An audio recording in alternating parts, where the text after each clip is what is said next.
Pengertian kontrak menurut terjemah dari Black's Law Dictionary, definisi kontrak adalah suatu perjanjian antara dua orang atau lebih yang menciptakan kewajiban untuk berbuat atau tidak berbuat sesuatu hal yang khusus. Berdasarkan KUHP Perdata, kontrak melahirkan suatu perikatan antara pihak yang mengikat dirinya. Sehingga dari kontrak inilah lahir yang namanya suatu perikatan di mana para pihak yang mengikat diri memiliki kewajibannya masing-masing sesuai yang ditentukan dalam kontrak. Sebelum membahas hubungan antara kontrak dengan perikatan, kita harus mengetahui terlebih dahulu pengertian dari perikatan. Menurut Profesor Subekti SH, perikatan adalah suatu hubungan hukum antara dua orang atau pihak, di mana pihak yang satu berhak menuntut suatu hal dari pihak lain, dan pihak lain berkewajiban untuk memenuhi tuntutan tersebut.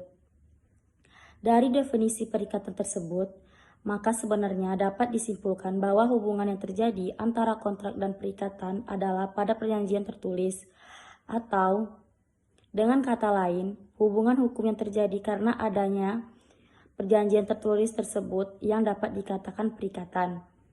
Hal ini dikarenakan kontrak mempunyai sifat mengikat para pihak yang terlibat di dalamnya, yaitu tentang adanya hak dan kewajiban yang timbul, di mana apabila hak tersebut tidak terpenuhi dan kewajibannya pun tidak terpenuhi, maka perjanjian tidak akan terjadi. Pasal 1320 KUHP Perdata menyatakan bahwa terdapat 4 syarat sahnya suatu perjanjian. Yang pertama adalah kedua pihak sepakat mengikatkan dirinya dalam sebuah perjanjian. Yang kedua, adanya kecakapan untuk membuat suatu perjanjian. Yang ketiga, adanya hal tertentu. Yang keempat, yaitu adanya sebab yang halal.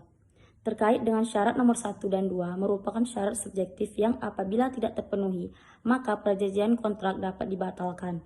Pembatalan dapat dilakukan dengan mengajukan pembatalan kepada hakim. Sedangkan untuk syarat ketiga dan keempat, yaitu tentang adanya hal tertentu serta adanya sebab yang halal, merupakan syarat objektif, di mana apabila syarat tersebut tidak terpenuhi, maka perjanjian kontrak dapat dikatakan batal demi hukum, yang artinya tanpa pengajuan pembatalan, kontrak tersebut sudah dinyatakan tidak sah.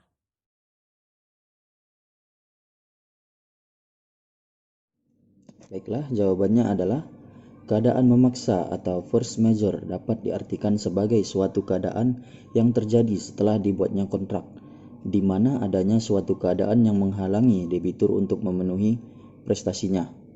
Sementara itu, keadaan memaksa dibagi menjadi dua macam. Satu, keadaan memaksa absolut, dan keadaan memaksa relatif. Keadaan memaksa absolut merupakan suatu keadaan debitur sama sekali tidak dapat memenuhi prestasinya oleh karena adanya suatu kondisi atau peristiwa yang tidak dapat dihentikan kemunculannya, seperti bencana alam dan wabah penyakit menular. Keadaan memaksa relatif yaitu keadaan memaksa yang bersifat tidak mutlak, yakni di mana para pihak masih dimungkinkan untuk melaksanakan hak dan kewajibannya.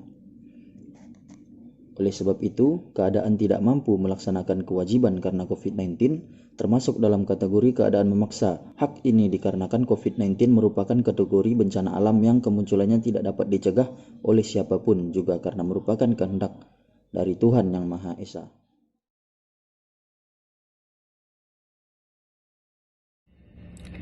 Komparisi kontrak merupakan bagian yang menjelaskan tentang para pelaksanaan kontrak, yaitu para pihak yang akan melaksanakan dan mengemban hak serta kewajiban di dalam kontrak.